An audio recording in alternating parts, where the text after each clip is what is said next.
cimetières sont proscrits depuis un moment. Il restait encore les cimetières. Et ce qui se passe, c'est que le remplacement des produits phytosanitaires, c'est de la main-d'œuvre en fait.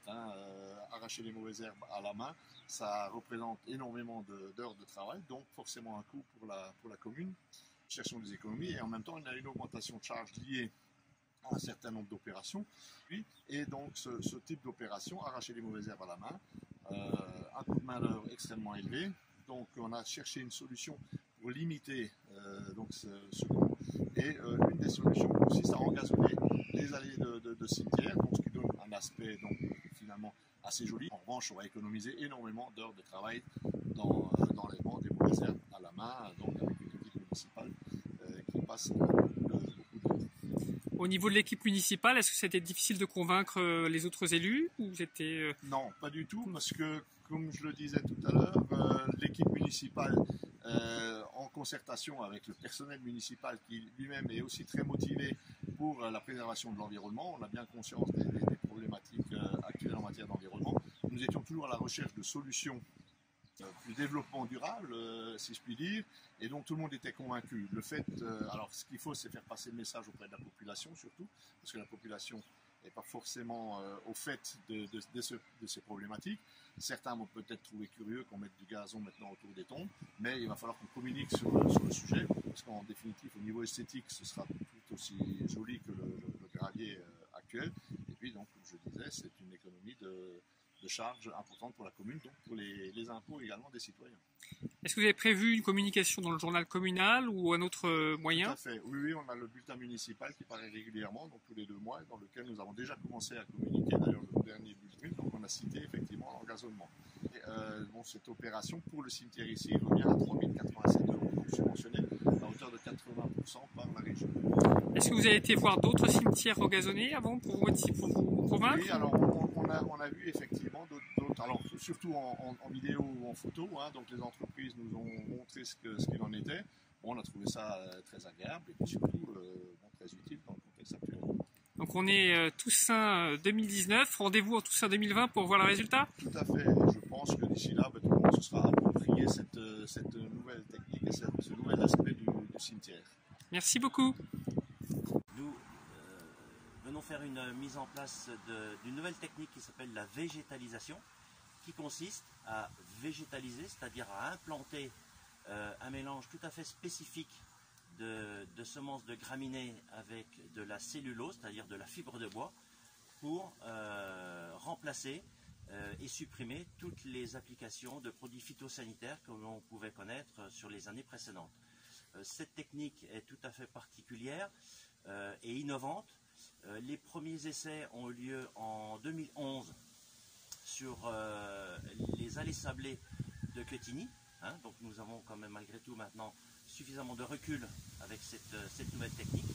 Et nous réalisons maintenant sur cette année environ une bonne vingtaine de cimetières sur Dijon et la région dijonnaise. Au niveau de la technique, les semences employées, c'est des semences spéciales? Alors c'est un mélange tout à fait particulier puisque l'implantation se fait exclusivement à l'automne pour avoir des bonnes conditions climatiques, c'est-à-dire un sol plutôt chaud et une pluviométrie naturelle. Ce sont des mélanges de graminées, principalement des fétuchelvées, des fétucovines, qui vont avoir la particularité d'être très très résistantes dans des conditions extrêmes, comme c'est le cas ici sur un sol sablé. Au niveau de l'arrêt des antigerminatifs, il faut recommander combien de temps à l'avance en fait l'arrêt des antigerminatifs? Alors les antigerminatifs effectivement sont tout à fait nuisibles pour cette nouvelle technique. Il est préférable d'éliminer, de supprimer au minimum 2 ans à l'avance les antigerminatifs sur les cimetières. Au niveau du matériel employé, donc c'est une machine qui projette le mélange. Et actuellement, qui utilise cette machine? Vous faites une location? C'est une entreprise qui le fait, ou ça peut être aussi les communes qui le louent à la machine? Ça fonctionne comment? Alors ça fonctionne effectivement par ces deux types de solutions. C'est-à-dire que cette machine, cet hydrocideur, a pour but effectivement de projeter, alors là effectivement à même le sol, et ce genre de machine est peut être ou loué par les entreprises d'espace vert qui font effectivement cette réalisation, ou même avec un suivi d'une formation, les communes qui louent la machine pour 1, 2, voire 3 journées en fonction effectivement de la surface qu'il est à traiter et à appliquer. Donc une cuve, on fait à peu près 300 mètres carrés avec, on met à peu près un quart d'heure, 20 minutes maximum pour étendre. On peut voir une couleur verte-bleue, c'est un colorant qui nous permet de voir où on applique la végétalisation et de la matière organique également à l'intérieur pour donner les premiers aliments à la végétalisation les premiers temps. Donc c'est une matière des biodégradables, c'est une cellulose, c'est ça? C'est ça. Au niveau du mélange grainé, est-ce que c'est un mélange qui a évolué au cours du temps ou c'est toujours le même qui est recommandé? Est-ce qu'il y a des mélanges différents? C'est un mélange qui a évolué. Là nous en sommes effectivement au 3e mélange. Les évolutions des fétuques notamment élevées et ovines évoluent avec le temps. Nous venons régulièrement avec notre fournisseur Top Green qui vient améliorer régulièrement ce mélange qui est très très particulier. Merci beaucoup. Je vous en prie. Expliquez un petit peu le contenu et de votre manip. Voilà.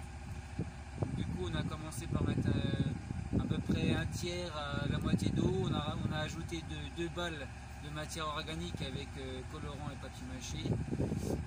Ensuite, on a mis le fixateur. Après, on a mis la semence.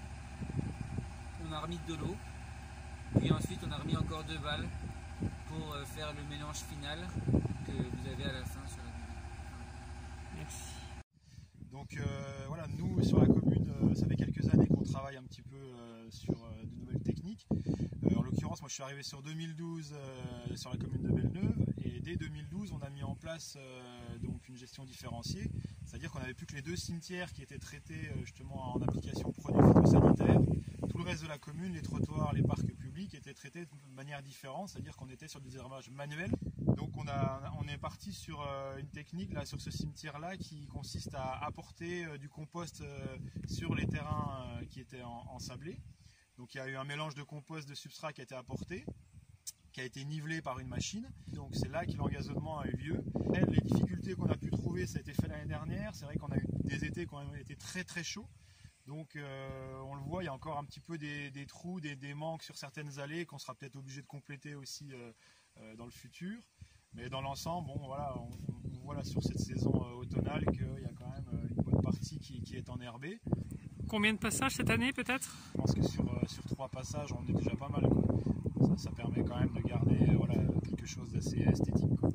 Et donc là, il y a 1 an de retour d'expérience. Au niveau des habitants, que éventuellement vous avez des retours par rapport à cette mise en place? Alors c'est vrai qu'on a communiqué dès le départ. Hein. Je vous dis, comme ça fait donc, presque 7 ans déjà que sur la commune, les zones s'enherbent régulièrement. Un projet comme ça, c'est vraiment la partie communication qui pour moi va être 50% de la réussite du projet aussi. Et donc du coup, on n'a pas eu beaucoup de gens récalcitrants à cette démarche.